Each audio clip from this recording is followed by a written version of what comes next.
Salut à tous, bienvenue dans les news, c'est parti pour le récap de l'actu de la semaine. Aujourd'hui, un seul thème, les femmes qui travaillent dans le domaine des sciences.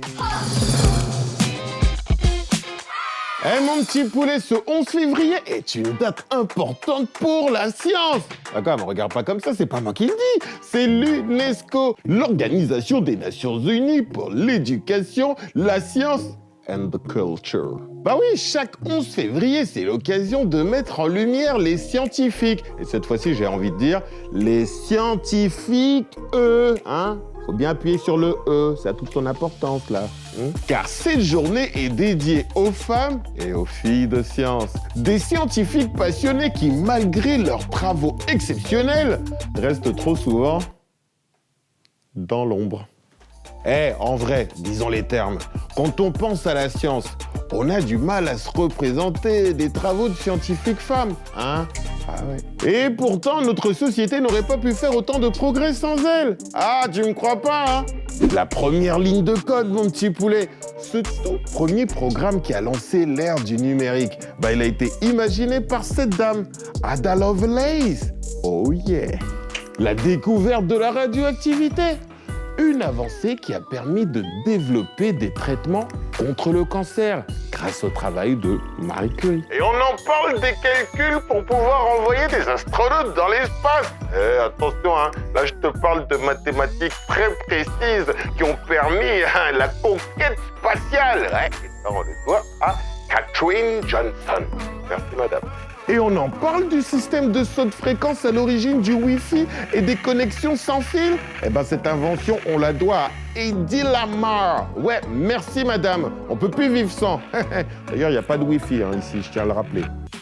Merci beaucoup Prési pour ce rappel bien nécessaire. Et maintenant, je vous propose qu'on s'amuse un petit peu. Regardez, sur Internet, j'ai trouvé un article incroyable. Ça s'appelle « Les 20 plus grands scientifiques connus de l'histoire ». Alors, on va voir maintenant qui sont ces 20 savants. Ah, ça va pas la barbichette.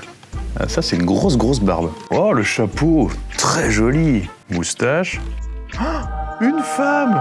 Incroyable! Bon, ça, c'est Marie Curie, on en a parlé juste avant. Mais c'est pareil si je demande par exemple à ChatGPT de me citer 20 noms de scientifiques connus, à peine 3 sont des femmes. Regardez.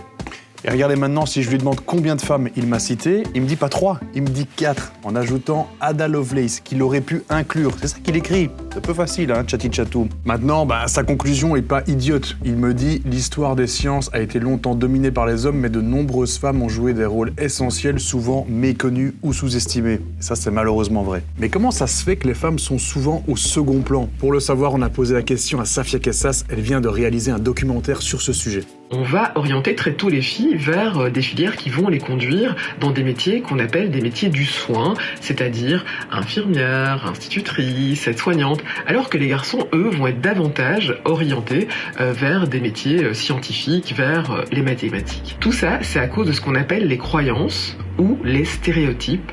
C'est imaginer, alors que c'est pas vrai, que les filles seraient super douces et gentilles et les garçons seraient plus fonceurs et dans la découverte. Et en fait, ce qui serait vraiment génial, c'est que les profs, les parents et tout le système éducatif se rendent compte que la manière dont ils voient les filles et les garçons, en fait, les orientent dans des filières. Et il faudrait accompagner les enfants dans leur choix, les pousser, oser et leur donner confiance en eux, en elles. Ce que nous dit Safia, c'est que c'est la façon dont les adultes voient les enfants qui va déterminer vos choix. Si on dit aux filles qu'elles sont pas faites pour les sciences, par exemple, l'équilibre aura du mal à être modifié. Il faut que les grands, et tout le monde d'ailleurs, comprennent qu'un métier, c'est pas lié au fait d'être une fille ou un garçon. Si ce sujet vous intéresse, le documentaire Électrons libres, ces femmes de science qui changent nos vies de Safia Kessas raconte l'histoire de 6 femmes scientifiques incroyables. C'est un film inspirant qui montre que les filles peuvent aussi être excellentes en sciences et en technologie. Petit extrait. Anne-Marie Imafidon grandit dans l'Est de Londres. Elle a 20 ans quand elle obtient sa maîtrise en mathématiques et informatique à l'université d'Oxford. Elle est l'une des 3 seules femmes à suivre ce cursus. J'avais envie de toucher à tout, de tout essayer. J'ai pris des cours de grec, des cours de chinois, j'ai appris le mandarin, et puis j'aime bien les machines. On avait un magnétoscope à la maison, on avait plein de choses, j'étais incroyablement curieuse. Et je voulais comprendre comment les choses marchent. À 4 ans, j'ai démonté le magnétoscope.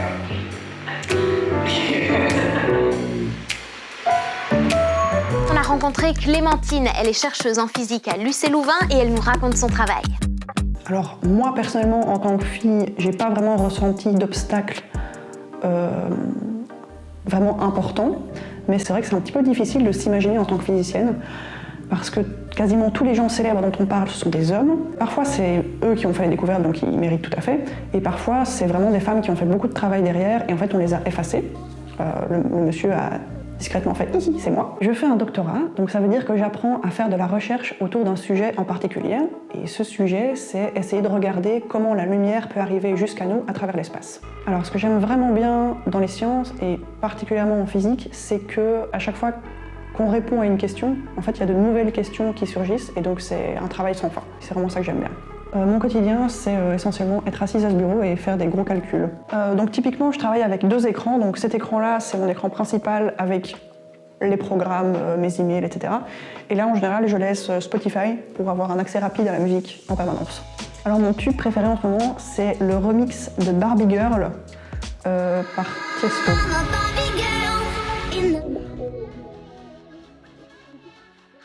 Donc une de mes motivations aussi en physique, c'est d'essayer d'attirer plus de gens vers les sciences, typiquement les jeunes et les enfants. Les filles surtout, parce qu'elles ont tendance à se sentir moins compétentes, alors qu'en fait elles sont aussi compétentes que les autres.